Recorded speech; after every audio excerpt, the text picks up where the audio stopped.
There's vaccine skepticism, and then there's the large county in Colorado where leaders said they won't even talk to their citizens about vaccines. An insult on the day that we learned we've lost 10,000 Coloradans to COVID. Local trusted messengers, the research shows, are the best messengers. Down dozens of employees, Denver is now having to pick and choose who gets their food stamps before the holidays and which families have to wait.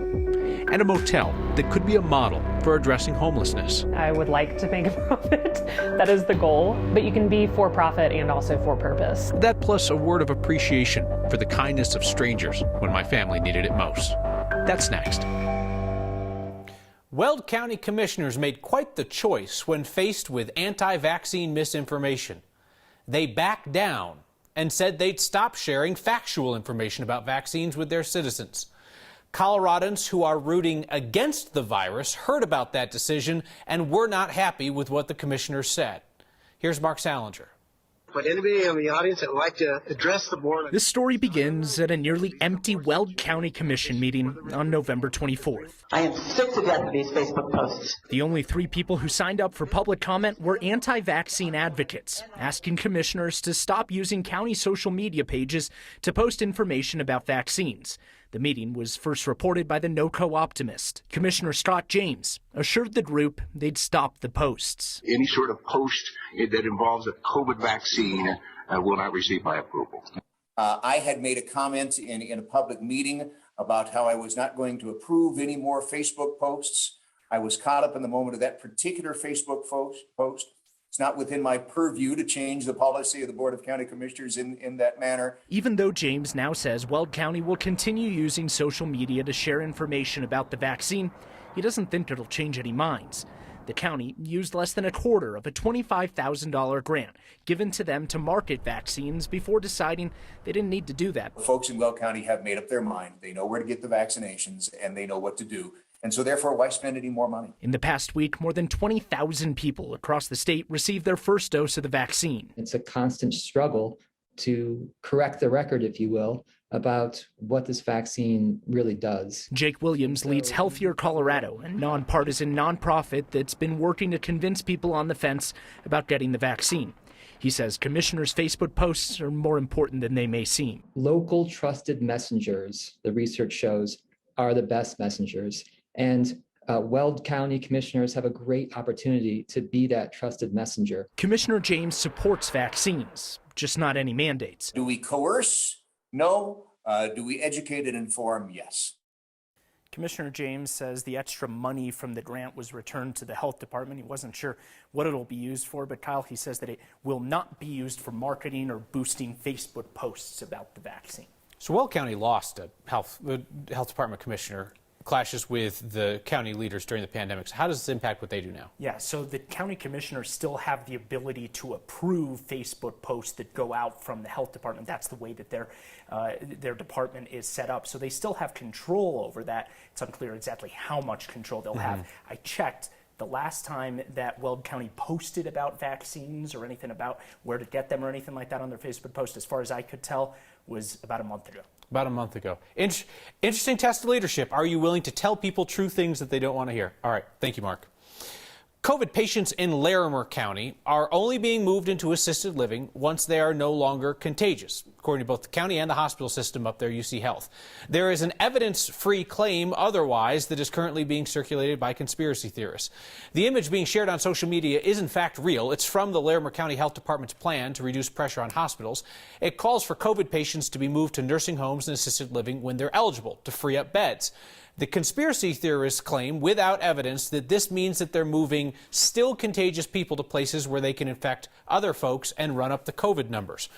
Larimer County says there is a statewide strategy to transfer recovered, non-infectious patients to long-term care facilities when they no longer need ICU care. They point out the fact that somebody's only infectious for 10 days from when their symptoms start, and that's far shorter than the average ICU stay. At this point, UC Health in Northern Colorado told us they have dozens of patients no longer contagious.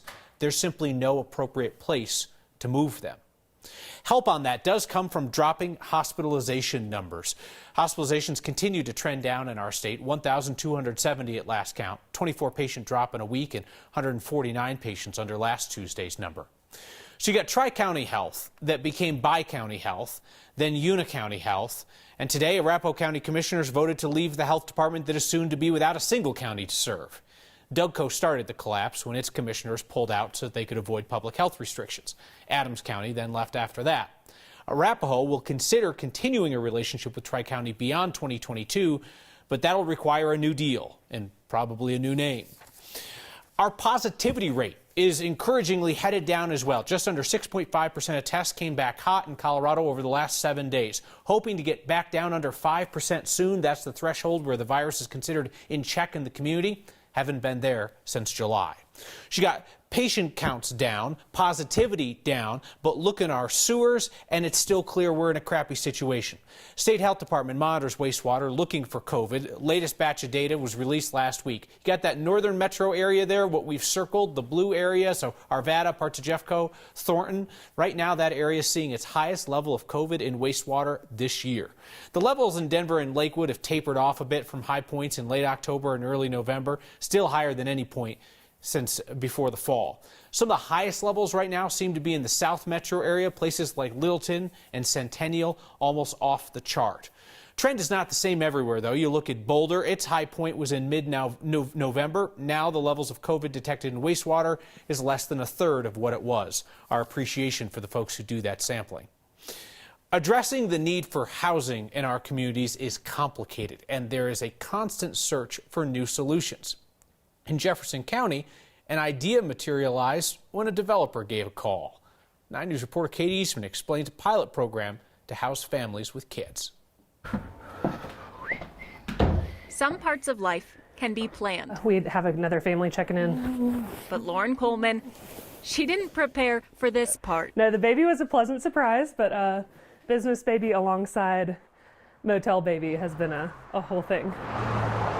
The interior designer had investors lined up to pay to redevelop the White Swan Motel on West Colfax Avenue into a luxury boutique motel. And I lost all of that. It was a Friday the 13th, beginning of the pandemic. But when that dream was put on hold, What about towels? Lauren found a new one. But in very basic terms, I'm a landlord to the county. She still plans to redevelop the motel years down the road, but right now, Lauren is entering into a master lease with Jefferson County Human Services to house homeless families. The county pays the rent. The county was using these motels to place people already. That relationship was established, but formalizing it and saying, no, you are going to use all the rooms every month for this exact purpose, and here's the standards I'm going to uphold. That has not been done before. Like, this was a lot of what I would walk into. And basic standards like running water, heat, and clean linens. The people staying here before didn't have that. The light just ripped out of the ceiling. It's nothing fancy now, but the Jeffco Regional Homeless Coordinator said she would stay here. The county hopes that placing multiple families in one motel makes outreach more efficient and resources more accessible. I'm a for-profit company. I would like to make a profit. That is the goal after like 5 years of trying to start this thing. But you can be for-profit and also for-purpose. They will give us some descriptions. This was never Lauren Coleman's life plan. But without an interruption, her new passion might have never been found. But I'm looking at buying another piece of land, truly building out a shelter type of model and having it be funded by the boutique motel. This master lease with the county is for 1 year, and Jeffco Human Services will assess how it works as they go along. They're paying for it through federal funds and some money from the Community First Foundation. In addition to providing resources all in one place, they are able to get a significant discount on each room by having this master lease. Right now, Kyle, there is no family shelter in the county. There are a couple of suburban counties that are talking about whether a shelter model like we have in Denver works for them. So, Katie, if they think this is working there in Jeffco, they would need more funds and they'd need more property owners, right? Exactly. Yeah, they'd need to figure out how to get more money for this and, buy-in from other owners. Lauren is full of positivity and one might say a glow. Yes. So she was very pregnant when I interviewed her last week. She had her baby this morning. Oh, congratulations to her. Yes. Oh, all right. Wonderful. Thank you so much. There's no secret behind Denver's food stamp bottleneck. The city is down 70 employees in the unit that makes sure families have grocery money. Let's look at what they're doing to fix it. Understated but refined. You should go on the maps of those holiday light tours around town. And a word about the kindness of strangers, after my family found ourselves unexpectedly in need. Next.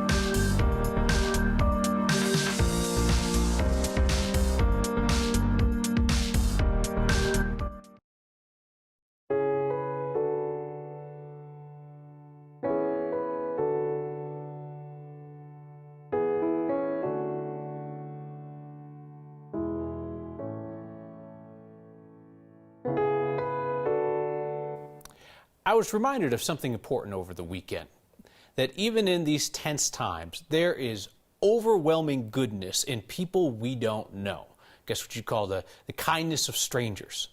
So without really getting into the details, my family found ourselves in a situation where we needed the kindness and assistance of strangers over the weekend, and fast. That help came quickly, and it came without hesitation. Help from people that I failed to properly thank due to the urgency of the situation.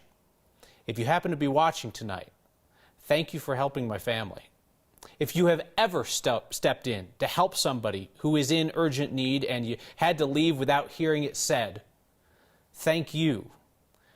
My family needed the kindness of strangers, and I needed the reminder that while unfriendly people are loud these days, they are vastly outnumbered by the rest of us.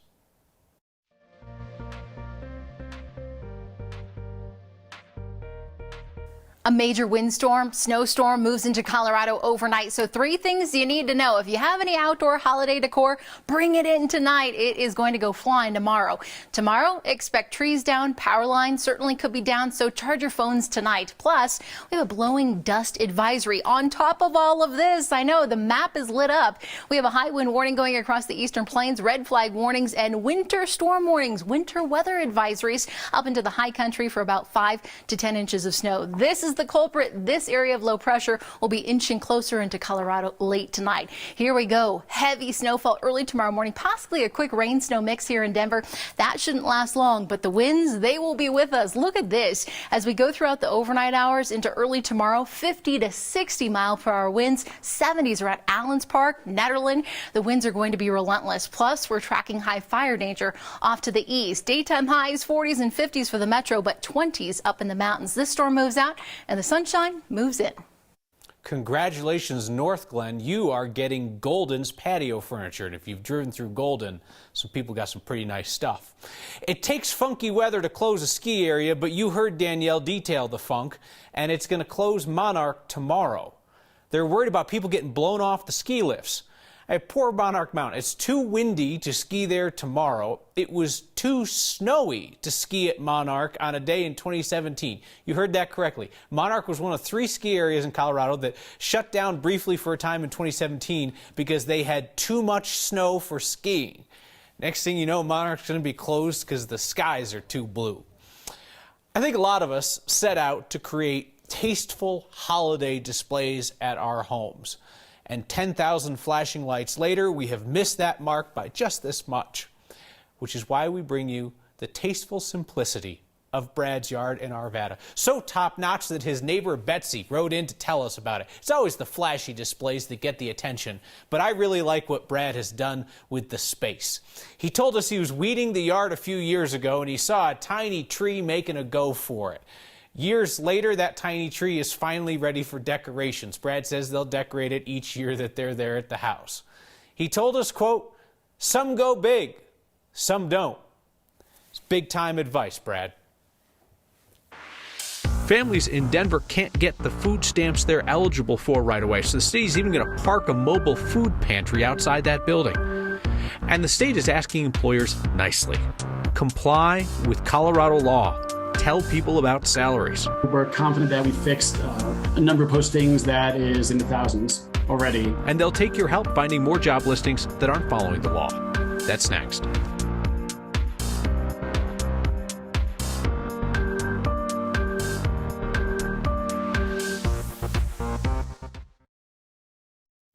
You want to talk about the real-life implications of staffing shortages these days? Food stamp applicants in Denver are being directed to food banks because the city agency that processes applications for food benefits has 70 open positions. We learned about the situation from a next viewer, Ann, who said that her family hasn't received their SNAP benefits since November. Sure enough, Denver Human Services was up front. They are backed up bad. They're down 70 employees. So they're trying to prioritize food stamp claims for people who are being evicted, folks who are older and at risk, and people with medical conditions. Denver Human Services is even going to bring in a mobile food pantry this Friday in partnership with Food Bank of the Rockies. They're going to park it outside the DHS building on Steel Street. It'll be open from 9 a.m. till the food runs out. And they're pointing people toward Hunger-Free Colorado. Statewide hotline is 855-855-4626. Any business that employs a Coloradan, even just one, even if that company's out of state, if they're advertising a job, they're required by law to post salary ranges for those job listings. It's a new law in our state. We've heard from a bunch of you, I think it was Chris most recently, who said you're seeing companies not listing salary ranges. So the state actually has employees who are spending time scouring online listings looking for that non-compliance. Not to blow businesses up, just to call them and say, hey, there's a new law. Please do it.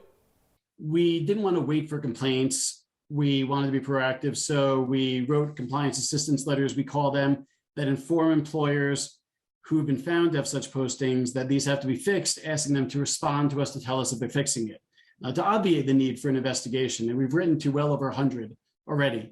And the overwhelming response, over 80% have already started to fix or are fixing it. We have discretion not to fine, and we've been using that discretion overwhelmingly likely in the first year for first violations that seem to be in good faith that then get fixed. Obviate's a great word. That's like a $10 word. State Department of Labor and Employment welcomes a heads up if you see a listing that does not have a salary range. You can anonymously tell them about it if you don't want to, get on the wrong side of your new employer. You go to coloradolaborlaw.gov. coloradolaborlaw.gov. You just go down the main page. There will be a tab that says Pay and Promotion Transparency. And again, they said the goal is not to punish companies, just to let them know, hey, there's this new law and it requires more transparency for folks who are looking for jobs. It's a sign of America in Colorado. Like the band, America. Would you briefly just appreciate the cojones that it takes to name your band America? That and your feedback next. It's a sign of a cut-rate cover of the famous song by America. So Mark was at the Reservoir Ridge Natural Area outside Fort Collins a couple Saturdays ago, and he saw a horse with no name. Mark says it was near the foothills and not the desert. This one doesn't really count, as long as it still feels good to be out of the rain. Send us the signs that make you look twice. Snap a pic, email it to next@9news.com. Give us a shout on Twitter with the hashtag #HeyNext. Vicky Warner Higgins writes in to say, please show more of those go small holiday displays. Go little was the term she used. She said, we've seen too many of the over-the-top holiday displays. Vicky says she lives in Ridgeway. They're a dark sky community. They try to limit light at night, and she says they appreciate the simplicity. You've got our contact information. If you've seen a stellar, understated holiday display, funny or otherwise, send it our way. We'll show it before Christmas time. Cheryl Ellerby says, this is why I watch daily. Thank you for the reminder of all the kind people and the kindness that outweighs the loud malice. Cheryl, you know those animals that puff themselves up to appear bigger when threatened? Dimatic behavior is what it's called. I think angry people are like that too. See you next time.